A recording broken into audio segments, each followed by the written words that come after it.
एक गरीब इंसान जो अपनी परिवार की चिंता में मरा जा रहा है, जिसके पीछे उसके छोटे-छोटे बच्चे हैं, उसकी पत्नी है और गुज़र-बसर करने लायक भी उसके पास नहीं है। एक ऐसे इंसान की जब मृत्यु होती है, तब क्या स्थिति होती है? आज मैं आप सभी के साथ एक 36 वर्षीय ऐसे व्यक्ति का केस शेयर करने जा रही हूँ, जिसकी मृत्यु 1902 में शिकागो में दिल का दौरा पड़ने से हुई। जैसा कि अब तक मैं बता चुकी हूँ कि अधिकतर व्यक्ति सुरंग में ही जब प्रवेश करते हैं या सुरंग से बाहर जब पहुंचते हैं, तब तक वो बहुत हद तक शांत हो जाते हैं। लेकिन इस व्यक्ति के साथ ऐसा नहीं था, क्योंकि इसकी जो पीछे मोह था और सबसे बड़ी बात कि गरीबी थी, पीछे हालत खराब थे, उसकी अटैचमेंट इसे उस स्थिति में शांत नहीं होने दे रही थी, उस मृत्यु के बाद की अवस्था में भी शांत नहीं होने दे रही थी। अब ये उस व्यक्ति के शब्द हैं, मैं अभी भी इस सुरंग के अंदर हूँ, झागदार बादल मुझे घेरे हुए हैं। और जब वो सुरंग को पार करता है तो उसके शब्द थे, अद्भुत, ये स्थान तो बहुत बड़ा है, बहुत चमकीला, बेहद साफ सुथरा, इसकी खुशबू कितनी प्यारी है। मेरे सामने तो बर्फ का सुंदर महल है, ये महल तो बहुत बड़ा है, बहुत बड़ा, चमकीला, जगमगाता हुआ क्रिस्टल जैसा, और इसके इर्द गिर्द बहुत रंग बिरंगे पत्थर चमक रहे हैं। अगर ये क्रिस्टल की तरह चमक रहे हैं तो इन्हें तो एकदम साफ होना चाहिए। नहीं, ये रंग धुंधले से, सफेद से हैं। ऐसे लग रहा है जैसे रंगों की चित्रकारी हो, चमकती दमकती हुई। और ये स्थान असीमित है, कहीं कोई सीमा नहीं है, बहुत भव्य और बहुत शांतिपूर्ण। लेकिन मैं इसका आनंद नहीं ले सकता हूँ। मेरा मन आगे जाने को नहीं करता, मैं इससे आगे नहीं जाना चाहता। मैगी, मुझे मैगी की याद आ रही है। ऐसा कोई विरला केस होता होगा, लेकिन यहाँ ये व्यक्ति अपनी पत्नी को याद कर रहा है, जिसे ये धरती पर छोड़ के आया है, बहुत ही एक गरीब अवस्था में छोड़ के आया है, पीछे अपने 3 बच्चे छोड़कर आया है।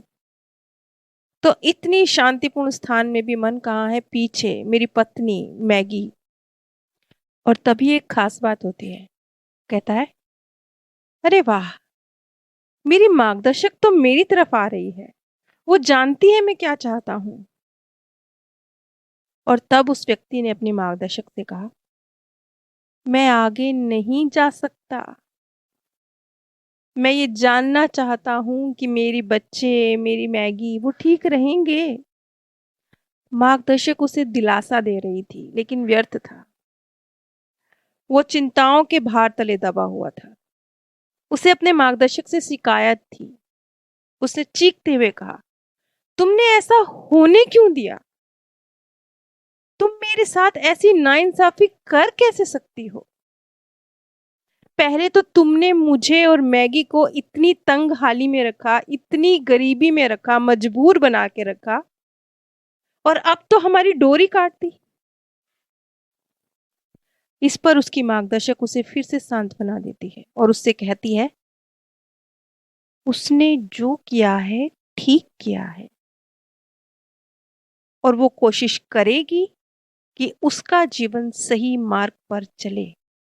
जब मार्गदर्शक ने उसे सांत्वना दी, तो उसने कहा कि मेरे मन में सूचनाएं पहुंच रही हैं, भूलोक के भविष्य के संबंध में।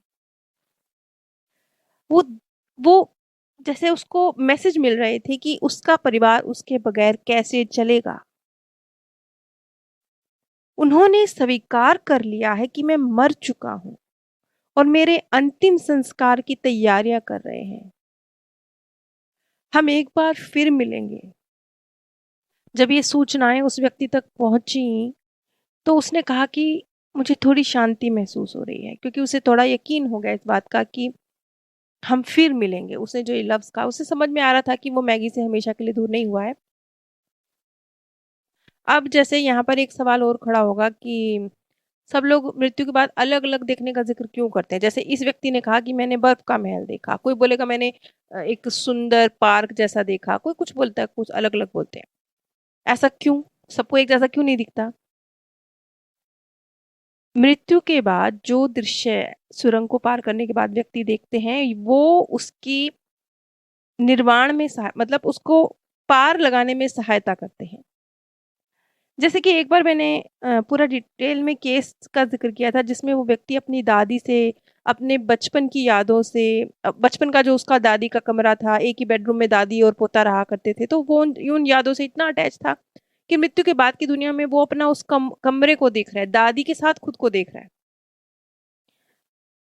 इसी तरह से जो दृश्य सहायता करता है आगे बढ़ने में, जो एक्सपीरियंस उसके पृथ्वी पर रहे हैं, उसके अनुसार आगे बढ़ने में, वो ही दृश्य जो उसके लिए निजी अर्थ रखते हैं, उन्हें वो देखता है। यानी कोई ऐसा स्थान, कोई ऐसी चीज़ वो देख रहे हैं जिसको वो अपने जीवन में कभी देख चुके हैं, उसकी कोई ना कोई वजह होती है, वो बेवजह नहीं होता। क्यों? क्योंकि उनके मन में, उनके जीवन में उस स्थान, उस व्यक्ति का विशेष महत्व है। एक तरह से जो लौकिक मिक तृष्णाएँ हैं ना, अधूरी रह गई इच्छाएँ हैं, ये उनकी संतुष्टि सी प्रदान करती हैं, ऐसे ही समझ लीजिए। और वैसे भी ये बात हमें हमेशा याद रखनी पड़ेगी कि हम इस धरती पर हैं तो आत्मा लोक की यादें पूरी तरह से नहीं मिटती हैं।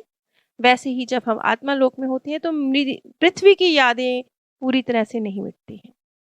बल्कि वहाँ तो अधिक हमें स्पष्ट रूप से याद रहता है। अक्सर जब किसी व्यक्ति की युवावस्था में मृत्यु हो जाती है, जैसे कि इस व्यक्ति की हुई थी 36 वर्ष की आयु में, तो एक क्रोध जैसी स्थिति भी होती है कि ऐसा क्यों? मेरे साथ ऐसा क्यों? ऐसा हमेशा नहीं होता, लेकिन बहुत बार होता है। और जिनकी अचानक मृत्यु हो जाती है, उनके मन में ये दुःख भी होता है कि कोई चेतावनी नहीं, कोई असमय मुझे मेरे अपनों से दूर कर दिया, जैसे कि इस व्यक्ति को थी।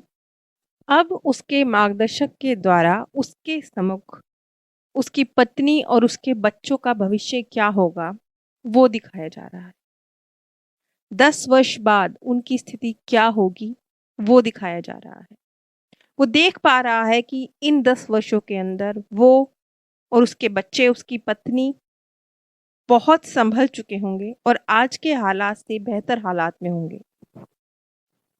जब उसे ये चीज़ समझ में आ गई कि जिन हालातों में वो अब तक जिया है, आगे आने वाले वक़्त में जो उसकी फैमिली है, उसकी पत्नी मैगी है और उसके बच्चे हैं, वो इन स्थितियों से सीख कर जल्दी स्टैंड होना, अपने पैरों पर खड़ा होना सीख जाएँगे और अपनी इन गरीबी की हालातों से आने वाले वक़्त में बाहर निकल जाएँगे।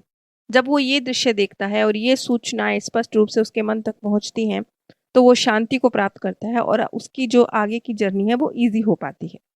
इस केस से ये भी स्पष्ट होता है कि बहुत सारी आत्माएँ जो अ, किसी भी रीज़न से पीछे कुछ अधूरा छूट गया है, अपने छूट गए हैं रीज़न से परेशान होती हैं, उनको हमारे मार्गदर्शक द्वारा जिस भी स्तर की वो होती हैं, उनका भविष्य भी जो परिवारजन है पीछे, उनका भविष्य भी दिखाया जाता है, ताकि वो अपनी यात्रा को सही तरीके से जारी रख सकें। अगर आप मेरे द्वारा शोक सभा में शांति संदेश चाहते हैं, तो नीचे दिए गए व्हाट्सएप नंबर पर संपर्क कर सकते हैं। आप सभी पर परमात्म सौंदर्य, प्रेम और आनंद सदैव बरसता रहे। आप सभी दिव्य